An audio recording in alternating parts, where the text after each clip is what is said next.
आगे हेडिंग डालना है डी एंड एफ ब्लॉक में घनत्व। ठीक है,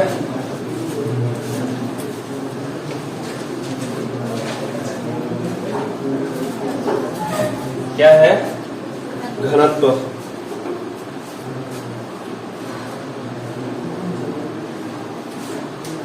तो घनत्व जो है संक्रमण तत्वों का अधिक होता है, उच्च होता है।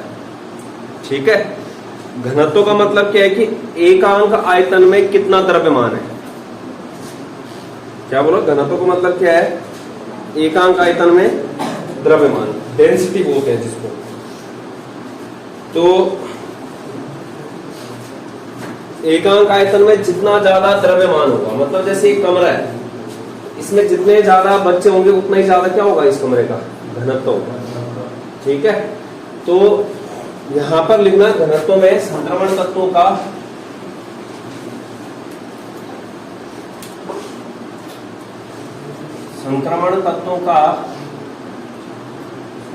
घनत्व उच्च होता है। ठीक है, क्या होता है? उच्च। जब हम बाएं से दाईं ओर चलते हैं आवर्त में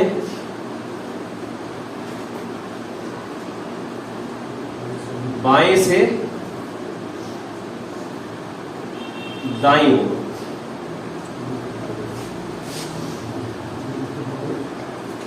दाएं ओर घनत्व क्या होता है? घनत्व में कमी आती है। घनत्व में कमी आती है। ठीक है, तो इसके पीछे का कारण यह है क्योंकि जब हम बाएं से दाएं ओर चलते हैं, ठीक है, जब कहां से कहां की ओर चलते हैं? बाएं से दाईं ओर, तो जो तुम्हारा परमाणु आकार होता है वो क्या होता है? छोटा।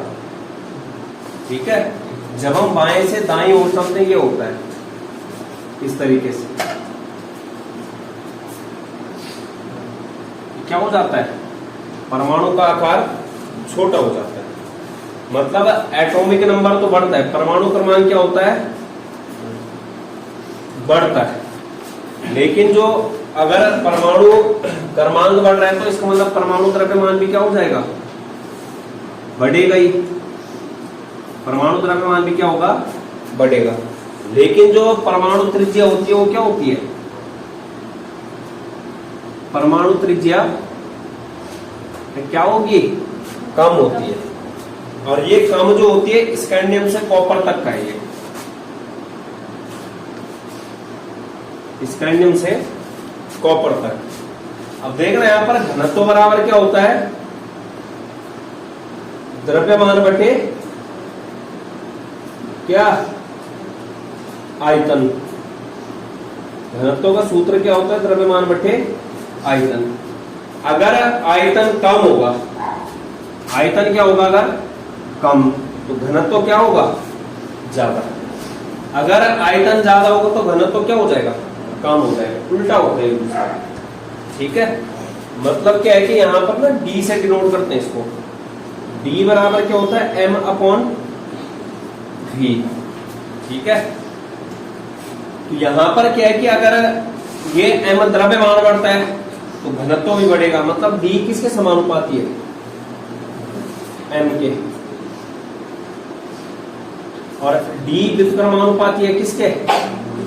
आयतन के। किसके व्युत्क्रमानुपाती है? आयतन के। ठीक है, तो यहां पर देखना स्कैंडियम से कॉपर तक क्या होता है? द्रव्यमान बढ़ता है। स्कैंडियम से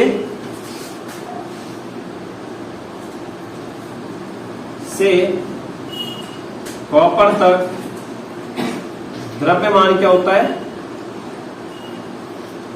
बढ़ता है। लेकिन जो तुम्हारा आयतन होता है वो कम होता है। आयतन क्या होता है?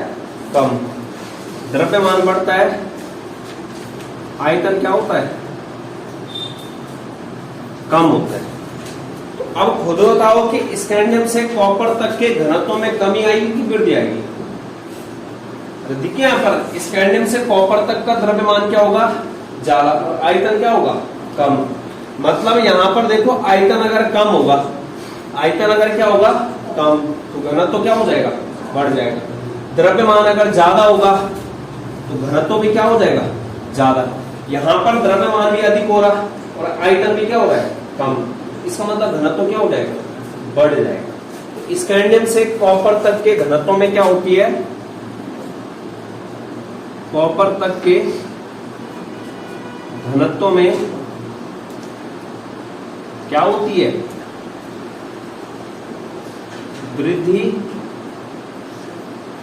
होती है। कारण क्या है कि द्रव्यमान बढ़ जाता है और आयतन क्या हो जाता है, कम हो जाता है। लेकिन जिंक में क्या होता है, आयतन अधिक हो जाता है। ठीक है, जैसे ही हम कहा जाते हैं कॉपर से जिंक में, तो लेकिन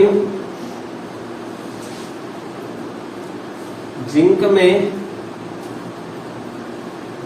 आयतन क्या हो जाता है, अधिक, आयतन क्या हो जाएगा, अधिक, बढ़ जाएगा। अगर आयतन बढ़ेगा तो यहां पर देखो आयतन जब बढ़ेगा तो घनत्व तो क्या हो जाएगा, कम हो जाएगा। इसके पीछे का कारण यह है कि जो जिंक होता है, जिंक का जो आयतन अधिक या फिर बढ़ जाता है, क्योंकि जिंक के इलेक्ट्रॉनिक विन्यास में डी कक्षक क्या होता है, पूर्ण भरित होता है, जिससे परिरक्षण प्रभाव क्या हो जाता है, बढ़ जाता है, मतलब वो फैल जाएगा, आकार क्या हो जाएगा, बड़ा हो जाता है। ठीक है, क्योंकि जिंक में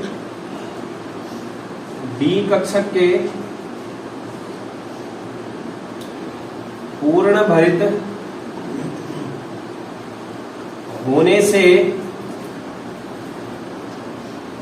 परिरक्षण प्रभाव बढ़ता है, जिससे आकार बढ़ जाता है, आकार क्या हो जाता है, बढ़ जाता है। और जो तुम्हारा घनत्व होता है उसमें भी क्या आ जाती है, फिर अगर यहां पर जो है आयतन बढ़ जाएगा तो घनत्व क्या हो जाएगा, कम हो जाएगा। घनत्व में कमी आती है। ठीक है, तो आवर्त में बाएं से दाएं जाने पर घनत्व में क्या आती है, ऑल ओवर अगर बात करते हैं क्या आएगी, कमी आती है। ठीक है, स्कैंडियम से कॉपर तक के घनत्व में तो वृद्धि होती है, लेकिन जैसे आगे जिंक में जाती है वहां पर क्या हो जाता है, कम। इसका मतलब ऑल ओवर अगर बात करेंगे तो यहाँ पर क्या हो जाएगा, स्कैंडियम से जिंक तक के घनत्व में कमी आती है। तो जो यहाँ पर सबसे अधिक घनत्व होता है इरिडियम और ऑस्मियम का होता है। इरिडियम और ऑस्मियम क्या होता है, अधिकतम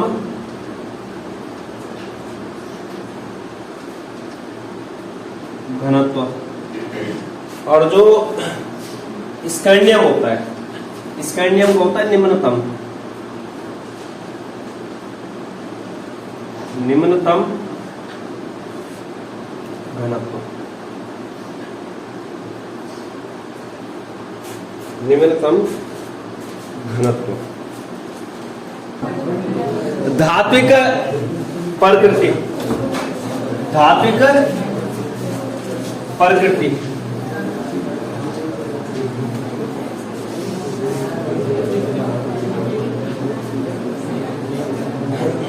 धात्विक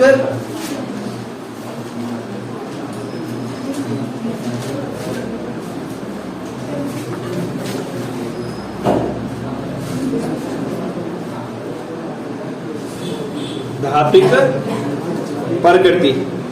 तो यहां पर देखना जो डी ब्लॉक तत्व होते हैं वो क्या होते हैं, धातुएं। क्या होती है, धातुएं। और धातुओं का गुणधर्म क्या होता है, इलेक्ट्रॉन का त्याग। धातुओं का गुणधर्म क्या होता है, इलेक्ट्रॉन का त्याग। धात्विक प्रकृति,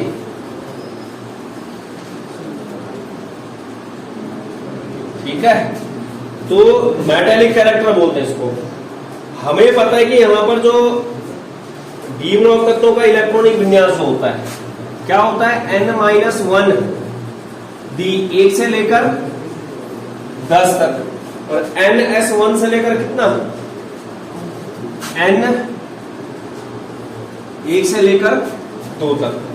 तो यहां पर क्या होता है, जो ns वाला होता है तो क्या करता है, इलेक्ट्रॉन का त्याग, इलेक्ट्रॉन का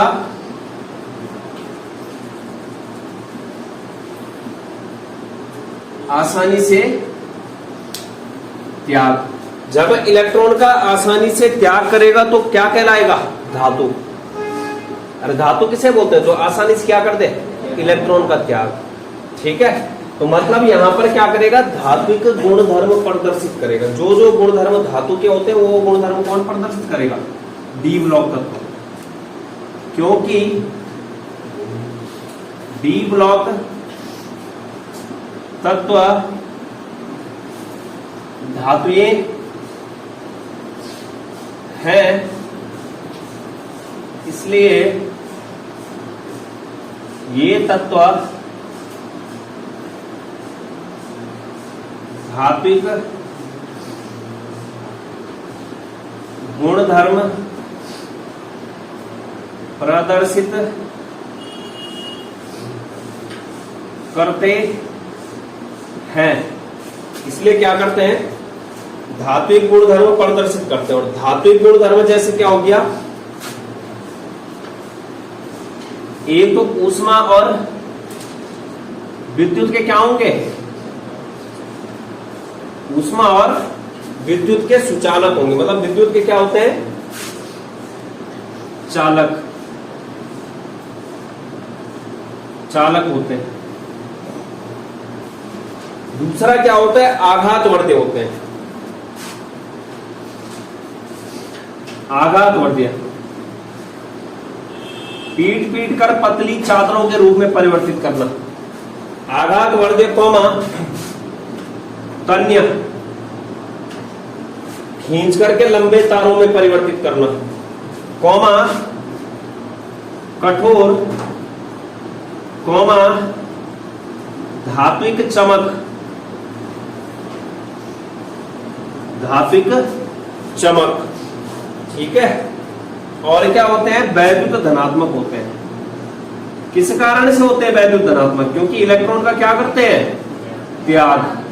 जब इलेक्ट्रॉन का त्याग करेंगे, जितने इलेक्ट्रॉन का त्याग करेंगे उतना ही क्या लेंगे अपने ऊपर, प्लस चार्ज। इसलिए क्या बोल रहे हैं, वैद्युत धनात्मक होते हैं। इसके बाद देखो,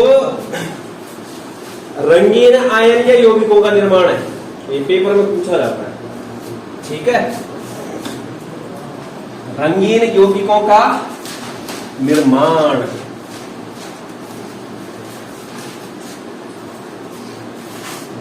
अगला क्या है, रंगीन आयन या फिर यौगिकों का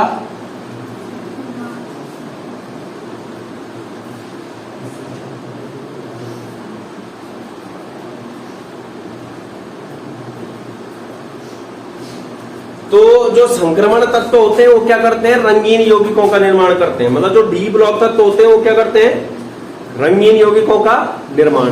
एस और पी ब्लॉक के तत्व नहीं करते हैं। तो लिखना पहला पॉइंट है, संक्रमण तत्वों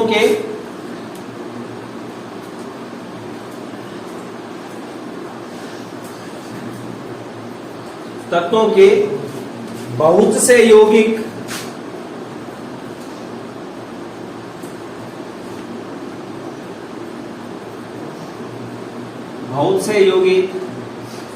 अपनी ठोस अवस्था, अपनी ठोस अवस्था या जलीय विलयन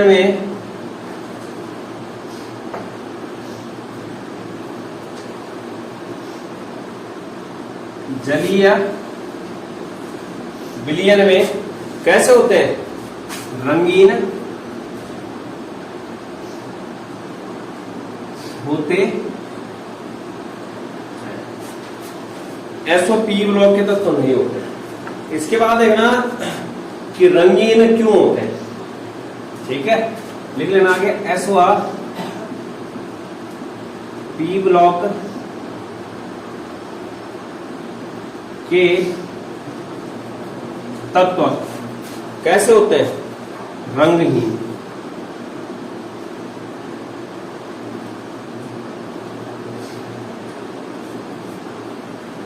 ठीक है, तो इसके पीछे का कारण जानना है कि ऐसे क्यों होता है कि जो संक्रमण तत्व या डी ब्लॉक के तत्व है वो अपने यौगिकों में ठोस अवस्था या फिर जलीय विलयन में क्या होते हैं, रंगीन होते हैं। ठीक है, तो देख रहे हैं यहाँ पर हमें ना थोड़ा एक्स्ट्रा जानकारी लेनी पड़ेगी। जैसे डी उपकोष के बारे में, जो डी उपकोष होता है उसके पास कितने कक्षक होते हैं, 5। डी उपकोष के पास कितने कक्षक होते हैं, 1 2 3 4 और 5। इसका नाम होता है डी एक्स वाई, इसका नाम होता है डी वाई जेड, इसका नाम होता है डी जेड एक्स, इसका नाम होता है D X square dash Y square, इसका नाम होता है डी जेड स्क्वायर। ये 5 कक्षक होते हैं किसके पास, डी ब्लॉक। ये ना 5 कक्षकों के नाम है इसके, किसके, डी उपकोष के। हमें पता है कि जो हमारा संक्रमण तत्व होता है उसके पास डी उपकोष होता है, जो धातु परमाणु होता है उसके पास क्या होता है, डी उपकोष। अरे इलेक्ट्रॉनिक विन्यास देखोगे सब में क्या आया, इसीलिए तो डी ब्लॉक का तत्व बोल रहे हैं उसको। अंतिम इलेक्ट्रॉन कहां प्रवेश करता था, डी में। तो जब ये 5 कक्षक है अभी जैसे, तो इन 5 कक्षकों को बोला जाता है अपभ्रष्ट कक्षक। क्या बोला जाता है, अपभ्रष्ट कक्षक। अपभ्रष्ट कक्षक वे कक्षक होते हैं जो ऊर्जा में बराबर होते हैं। मतलब जो ये 5 कक्षक है इनकी ऊर्जा क्या है यहाँ पर, समान। अपभ्रष्ट कक्षक का मतलब क्या है, 5 डी कक्षकों की ऊर्जा क्या है, समान। ठीक है, इन्हें क्या बोला जाएगा, अपभ्रष्ट कक्षक बोला जाएगा। तो यहां पर देखना जो ये 5 समान ऊर्जा के डी कक्षक है, जब तक ये किसी भी अन्य परमाणु या आयन के संपर्क में नहीं है, जब तक ये क्या किसी अन्य परमाणु के संपर्क में नहीं है, तो ये जो 5 कक्षक है ये ऊर्जा में क्या रहेंगे, समान ही रहेंगे। मतलब इनको क्या बोला जाएगा, अपभ्रष्ट कक्षक। जब ये अलग पड़े हैं ऐसे किसी के कांटेक्ट में नहीं, लेकिन जैसे ही इनके संपर्क में कोई अन्य परमाणु आता है, अब खुद बताओ जो ये किसके डी कक्षक है, धातु के। धातु के ऊपर कौन सा चार्ज होगा, प्लस। तो धातु के पास कौन आएगा, माइनस वाला। ठीक है, मतलब क्या है कि जैसे ही इनके संपर्क में कौन आता है, कोई ऋणावेशित परमाणु या आयन आता है, तो वहां पर क्या कर देता है, जैसे ही इनके संपर्क में आएगा, तो जो ये 5 कक्षकों की ऊर्जा समान है, ये ऊर्जा समान नहीं रहती। ये 5 कक्षक क्या हो जाते हैं, 2 भाग में डिवाइड हो जाते हैं। कितने भाग में डिवाइड हो जाते हैं, 2 भाग में। जैसे ही क्या बोला मैंने, किसी अन्य उदासीन या फिर ऋणावेशित आयन या फिर परमाणु के संपर्क में आने पर यहां पर क्या हो जाएगा, जो तुम्हारा डी उपकोष है वो 2 भागों में बंट जाएगा। कितने भागों में बंट जाएगा, 2 भागों में। तो जैसे ही ये जो 5 डी कक्षक है, जो तुम्हारा केंद्र धातु परमाणु है, किसके संपर्क में आता है, अन्य उदासीन या फिर ऋणावेशित आयन या परमाणु के संपर्क में। तो यहां पर जो ये 5 कक्षक है, इनकी ऊर्जा थोड़ा ऊपर हो जाएगी, मतलब ये यहां आ जाएंगे। 1 2 3 4, यहां पर क्या हो गई, इनकी ऊर्जा अधिक हो गई। जैसे इनको कौन अप्रोच कर रहा है, कोई अन्य दूसरा आके क्या कर रहा है, इनकी ओर आकर्षित होगा। आकर्षित होगा तो ये क्या कर देगा, यहां पर इनको कितने भागों में डिवाइड कर देगा, 2 भागों में। कितने भागों में, 2 भागों में। एक को बोला जाता है ईजी समूह और एक को बोला जाता है T2G समूह। मैं बताता हूं, जो शुरुआती 3 कक्षक है dxy dyz dzx, इनको क्या बोला जाता है, T2G, और जो अंतिम 2 है इनको क्या बोला जाता है, EG। मतलब यहां पर क्या हो जाएगा, dx square dash y square और dz स्क्वायर, और यहां पर क्या हो जाएगा, dxy dyz dzx। अब खुद बताओ, जो 5 कक्षक थे वो कितने भागों में डिवाइड हो गए, 2 भागों में। क्या इन 5 कक्षकों की ऊर्जा अब बराबर होगी, नहीं होगी। जो Eg है वो बराबर नहीं है किसके, T2G के, जबकि यहां पर क्या, जो T2G है वो बराबर है किसके, Eg के। मतलब ये दोनों कक्षक बराबर होंगे, ये तीनों कक्षक बराबर होंगे, लेकिन ये तीनों इन दोनों के बराबर नहीं होने वाले। मतलब यहां पर क्या हो गया, इस प्रक्रिया को बोला जाता है DD संक्रमण। क्या बोला जाता है, DD संक्रमण। जो तुम्हारे 5 समान ऊर्जा के D कक्षक थे वो क्या हो गए, Eg और T2G समूह में विभाजित हो गए। किसमें विभाजित हो गए, Eg और T2G समूह में, T2G में। जो T2G समूह है इसकी ऊर्जा कैसी है, निम्न ऊर्जा, और जो Eg समूह है इसकी कैसी है, उच्च ऊर्जा। कैसी है, उच्च ऊर्जा। तो वहां पर लिखना संक्रमण धातु आयनों का जो रंगीन होना है,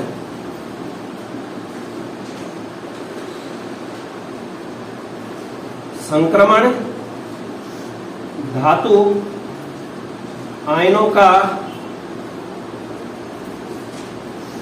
रंगीन होना बंटे हुए, रंगीन होना बंटे हुए D कक्षकों में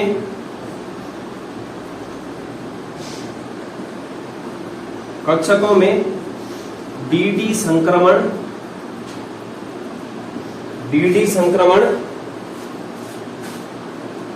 के कारण होता है। मतलब रंगीन किसके कारण होता है, DD संक्रमण बोलते हैं इसको। DD संक्रमण का मतलब क्या होता है, इलेक्ट्रॉन का T2G से Eg में जाना। इलेक्ट्रॉन का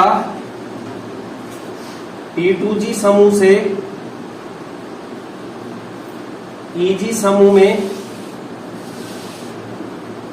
क्या होना, उत्तेजन। या फिर ऐसा भी हो सकता है कि Eg से कहां, T2G में। ठीक है, या तो T2G से Eg में या Eg से T2G में जाए, या यहां पर किस में होगा, T2G समूह से Eg में। मतलब यहां पर जो इलेक्ट्रॉन होगा वो उत्तेजित होकर कहां चला जाएगा, ऊपर चला जाएगा। इतना नोट करो। मतलब कुल मिला के क्या है, DD संक्रमण के कारण होता है। DD संक्रमण क्या होता है, T2 जो D समान ऊर्जा वाले 5 D कक्षक होते हैं, ये क्या हो जाते हैं, T2G और Eg समूह में डिवाइड हो जाते हैं, जिसमें तुम्हारा T2G में उपस्थित इलेक्ट्रॉन कहां चला जाता है, Eg में।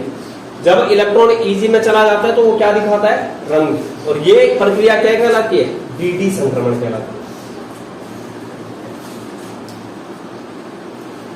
तो यहां पर क्या हुआ, जब धातु परमाणु किसी अन्य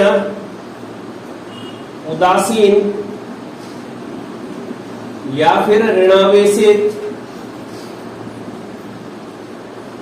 जब धातु परमाणु क्या है, किसी उदासीन या ऋणावेशित आयन परमाणु या अणुओं से अणुओं के संपर्क में आता है तो समान ऊर्जा के पांचों डी कक्षकों की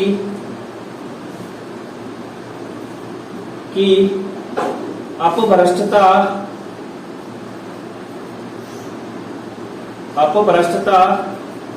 क्या हो जाती है, खत्म हो जाती है, समाप्त हो जाती है और पांचों डी कक्षक दो समूहों किस किस में डिवाइड हुए, T2G, जिसमें कौन कौन से कक्षक है, DXY, DYZ और DZX तथा EG समूह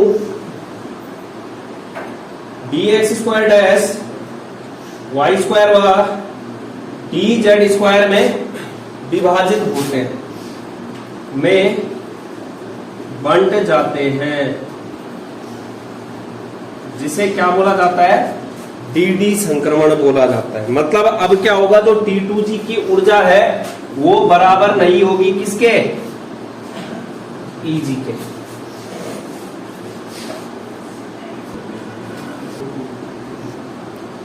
इसके बाद देखो किस तरीके से इलेक्ट्रॉन का उत्तेजन होता है T2G से, कहां, EG में। सपोज दैट हमारे पास जो है एक इलेक्ट्रॉन है यहां पर, कहां पर, ये हमारे पास कितना इलेक्ट्रॉन है, एक इलेक्ट्रॉन। तो ये इलेक्ट्रॉन जैसे ही जो है तुम्हारे किसी अन्य उदासीन परमाणु के संपर्क में आएगा, तो ये आया। अब खुद बताओ, जो इलेक्ट्रॉन यहां दोनों EG और T2G में से किसमें भरूंगा मैं, पहले हमेशा याद रखना, जो इलेक्ट्रॉन को भरा जाता है निम्न ऊर्जा स्तर में भरा जाता है। तो कम ऊर्जा किसकी है यहां पर, T2G। मैंने कहां भर दिया इसको, यहां। अब यहां पर क्या होता है कि ये जो इलेक्ट्रॉन है, ठीक है, ये इलेक्ट्रॉन क्या करता है, बाह्य वातावरण से ऊर्जा अवशोषित करता है। जो T2G समूह में इलेक्ट्रॉन उपस्थित है, ये क्या करेगा, बाह्य वातावरण से ऊर्जा को अवशोषित करेगा। और जैसे ही मतलब जो श्वेत प्रकाश, मतलब सूर्य की लाइट पड़ी उसके ऊपर, जैसे ही श्वेत प्रकाश से इसने क्या किया, ऊर्जा को ग्रहण किया, तो इस इलेक्ट्रॉन की ऊर्जा में क्या हो जाएगी, वृद्धि हो जाएगी। और जैसे ही वृद्धि होगी, क्या वो इस ऊर्जा स्तर में रहना चाहेगा, कहां चला जाएगा, जहां पर ऊर्जा क्या होगी, अधिक। जैसे ही ये इलेक्ट्रॉन ऊर्जा को अवशोषित करता है, तो ये कहां चला जाता है, T2G से कहां, EG में। यहां पर क्या है, इलेक्ट्रॉन ऊर्जा ग्रहण करके T2G से कहां चला जाता है, EG में, जिसे क्या बोला जाता है, इलेक्ट्रॉन का उत्तेजन। जैसे ही यहां जाएगा, तो यहां पर क्या करेगा, जो ऊर्जा उसने अवशोषित की थी, उस ऊर्जा को क्या करता है, बाहर उत्सर्जित करता है। क्या बोला मैंने, जिस ऊर्जा को उसने क्या किया था, अवशोषित, उस ऊर्जा को क्या करेगा, उत्सर्जित करेगा। अब ऊर्जा अवशोषित कर रहा है, मतलब जैसे श्वेत प्रकाश तरंग है, जो श्वेत प्रकाश है उसके पास कितने कलर होते हैं, 7 विबग्योर। उनकी तरंग दैर्ध्य क्या होती है, अलग अलग। मतलब एक्चुअल में जो तुम्हारा इलेक्ट्रॉन है वो किसको अवशोषित कर रहा है, किसी तरंग दैर्ध्य का प्रकाश अवशोषित कर रहे हो। जैसे ही वो किसी तरंग दैर्ध्य का प्रकाश अवशोषित कर रहा है, तो कहां चला जा रहा है, T2G से कहां, EG में। और उस तरंग दैर्ध्य के प्रकाश को वो क्या कर रहा है, अवशोषित, उत्सर्जित भी कर रहा है। तो यहां पर क्या करता है, जो उत्सर्जित करता है वो पूरक रंग को उत्सर्जित करता है। अभी समझा दूंगा। कहने का मतलब यहां पर ये क्या करेगा, ऊर्जा का क्या करेगा, उत्सर्जन। ऊर्जा का क्या करेगा, उत्सर्जन। मतलब जैसे ही तुम्हारा श्वेत प्रकाश जो सूर्य की किरण होती है वो किस पर पड़ा, इलेक्ट्रॉन पर पड़ा। तो इलेक्ट्रॉन ने क्या किया, दृश्य प्रकाश को अवशोषित करके वहां से कहां गया, वो उस इलेक्ट्रॉन की ऊर्जा जो है क्या हो जाएगी, अधिक हो जाएगी। T2G से कहां चला गया वो, Eg में। वहां Eg में क्या किया उसने, जो अवशोषित ऊर्जा थी उसको क्या किया, उत्सर्जन किया, जिसके कारण हमें क्या दिखाई दे रहा है, कलर। मतलब फिर जैसे ये ऊर्जा का उत्सर्जन करेगा वापस कहां जाएगा, फिर नीचे आ जाएगा, निम्नतम ऊर्जा स्तर। तो कहने का मतलब क्या है कि यहां पर जो है ये क्या कर रहा है इलेक्ट्रॉन, ये नोट कर दिया।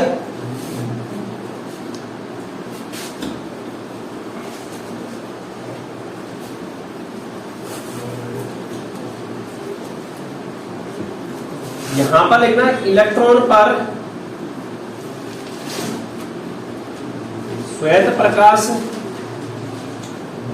पड़ने से इलेक्ट्रॉन ने किसी तरंगदैर्घ्य के प्रकाश को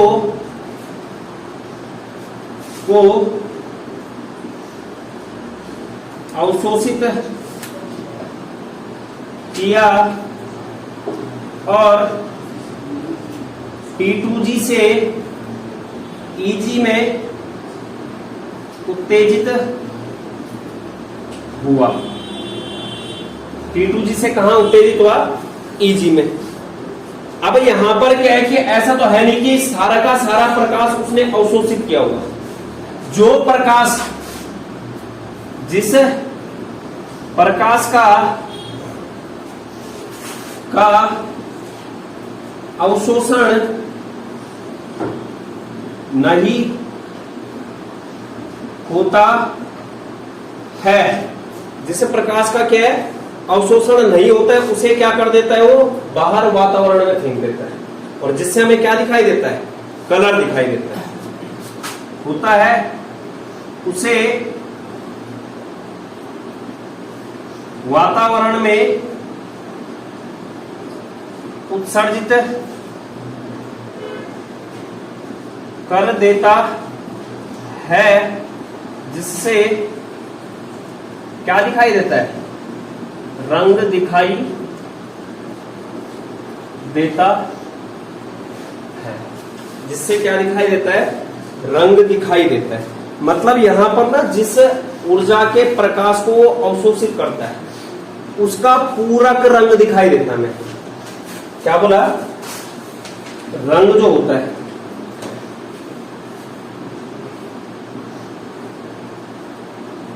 जिस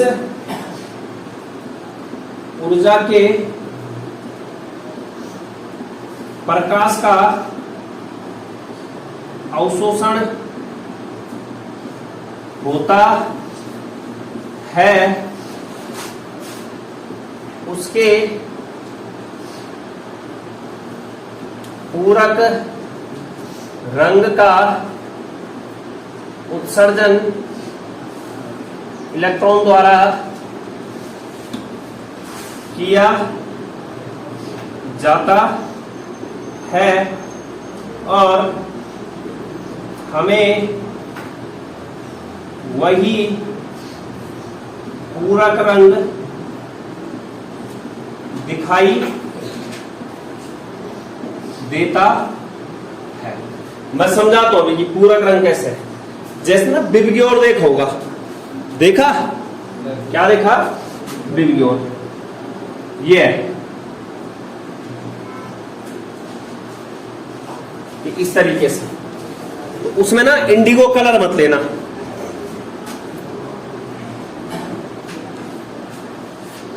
ये वायलेट, मैंने क्या बोला, VIBGYOR, आई मत लेना, BGYOR।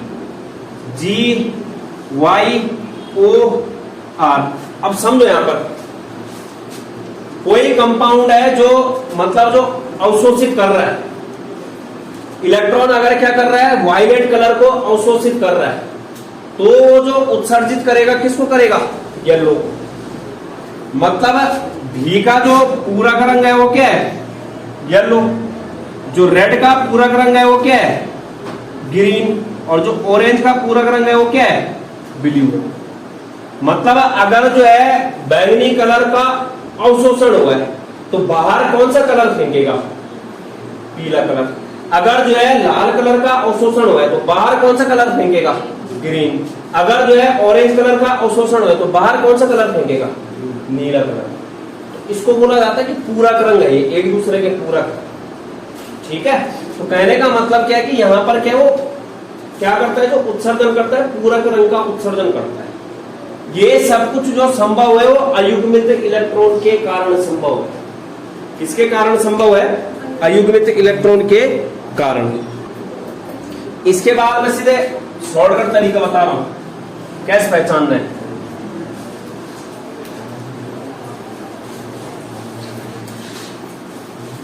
यहां देखना, वे तत्व है डी ब्लॉक के, वे तत्व जिनके पास एक तो D0 होगा और दूसरा D10 होगा, जिनके इलेक्ट्रॉनिक विन्यास में ये आएगा। तो मतलब यहां पर अयुग्मित इलेक्ट्रॉन है इनके पास? नहीं होगा। ये 0 हो गया, 10 क्या हो गया? फुलफिल्ड होगा। ये 1 2 3 4 5 6 7 8 9 10। क्या यहां पर अयुग्मित इलेक्ट्रॉन है? यहां से जो है अगर इसका हम जो है क्या T2G और EG में इलेक्ट्रॉन का उत्तेजन होगा? नहीं होने वाला, क्योंकि सारे के सारे इलेक्ट्रॉन क्या है यहाँ पर? फुलफिल्ड है। अरे खुद देखो ना, यहां से अगर ये जाता भी है तो दो भागों में डिवाइड होगा, EG और T2G। यहां 6 इलेक्ट्रॉन आएंगे, यहां कितने आएंगे? 4। तो इलेक्ट्रॉन का उत्तेजन होगा यहाँ पर? नहीं होगा। जब 0 इलेक्ट्रॉन होगा, जब इलेक्ट्रॉन ही नहीं है वहां पे, जो मतलब रंग का कारण है वो कौन है? इलेक्ट्रॉन है मेन में। और कौन सा इलेक्ट्रॉन है? अयुग्मित इलेक्ट्रॉन। D0 और D10 का मतलब क्या है कि अयुग्मित इलेक्ट्रॉन क्या है? अयुग्मित इलेक्ट्रॉन की संख्या कितनी है यहां पर? 0। तो क्या होंगे? रंगहीन। लेकिन अगर D1, D2, D3, D4, D5, D6, D7, D8, D9, इनके पास क्या है? अयुग्मित इलेक्ट्रॉन है। यहां पर ये क्या होंगे? रंगीन। मतलब अगर अयुग्मित इलेक्ट्रॉन की उपस्थिति होगी, अगर एक भी अयुग्मित इलेक्ट्रॉन है तो वहां पर क्या होगा? DD संक्रमण। और अगर DD संक्रमण होगा तो क्या दिखेगा? रंगीन होगा, रंग प्रदर्शित होगा। अब जैसे उदाहरण देखना है, क्या देखना? उदाहरण जैसे स्कैंडियम 3+ है, Zn2+ है, ठीक है, Ti4+ है, Cu+ है, Cu+ है। जैसे तो इसमें देखो, जैसे स्कैंडियम 3+ है, Ar होता है, 4s में कितना होता है? 2 और 3d में कितना होता है? 1। हमें 3 इलेक्ट्रॉन हटाने, तो 3d वाला क्या हो जाएगा? 0, और 4s वाला क्या हो जाएगा? 0। d के पास कितना इलेक्ट्रॉन आया पर? 0। तो इसका मतलब ये क्या हो जाएगा? रंगहीन। ये क्या हो जाएगा? रंगहीन। ऐसी Zn, Ar, 4s का क्या हो जाएगा? 0, और 3d के पास कितना आ जाएगा? 10। इसके पास कितना आ गया? 10। इसका मतलब क्या हो जाएगा? ये रंगहीन। क्या हो जाएगा? रंगहीन। Ti4, Ar, 4s क्या हो जाएगा? 0, और 3d भी क्या हो जाएगा? 0। अरे होगा ना, 4 इलेक्ट्रॉन हटाने, ये भी क्या हो जाएगा? रंगहीन। यहां पर क्या हो जाएगा? Ar, 4s क्या हो जाएगा? 0, और 3d क्या हो जाएगा? 10। ये भी क्या हो जाएगा? रंगहीन। ये भी क्या हो जाएगा? रंगहीन। तो कहने का मतलब क्या है कि जैसे तुम्हारे ये क्या है, सारे के सारे रंगहीन वाले। रंगहीन कौन होता है? जिनके पास D1 2 3 4 अगर अयुग्मित इलेक्ट्रॉन उपस्थित होते। जैसे मैं बोलता कि यहां पर मान चलो स्कैंडियम 2+ है, इसका इलेक्ट्रॉनिक विन्यास क्या हो जाएगा? Ar, 4s 0, और 3d में कितना आ जाएगा? 1। अब ये क्या हो जाएगा? रंगीन हो जाएगा। क्या हो जाएगा, रंगहीन। तो कहने का मतलब जो D10 और D0 वाले वो क्या होते हैं, रंगहीन होते हैं। ऐसे ही तुम्हारे जो है CD+2 Hg2+, ठीक है, और Ag+, ये भी क्या होते हैं, रंगहीन। इतना नोट करो। तो मतलब किसके कारण हो रहा है रंग, इलेक्ट्रॉन के कारण। कौन सा इलेक्ट्रॉन, अयुग्मित इलेक्ट्रॉन, क्योंकि जब अयुग्मित इलेक्ट्रॉन होंगे D1 से लेकर D9 तक, तो वहां पर क्या होगा, DD संक्रमण होगा। और जब DD संक्रमण होगा तो इलेक्ट्रॉन का क्या होगा, T2G से Eg में उत्तेजन हो जाएगा, जिसके कारण वो क्या दिखाएगा तुम्हें, रंग दिखाएगा। D0 और D10 वाले के पास अयुग्मित इलेक्ट्रॉन की संख्या क्या होती है, 0 होती है। जब अयुग्मित इलेक्ट्रॉन ही नहीं है तो वहां पर इलेक्ट्रॉन जो है T2G से Eg में कहां से जाएगा। जब इलेक्ट्रॉन T2G से Eg में नहीं जाएगा तो वहां पर क्या नहीं होगा, इलेक्ट्रॉन का उत्तेजन नहीं होगा। जब इलेक्ट्रॉन का उत्तेजन नहीं होगा तो वहां पर क्या नहीं होगा, DD संक्रमण नहीं होगा। तो सब कुछ कहानी किसके बेस पे, अयुग्मित इलेक्ट्रॉन।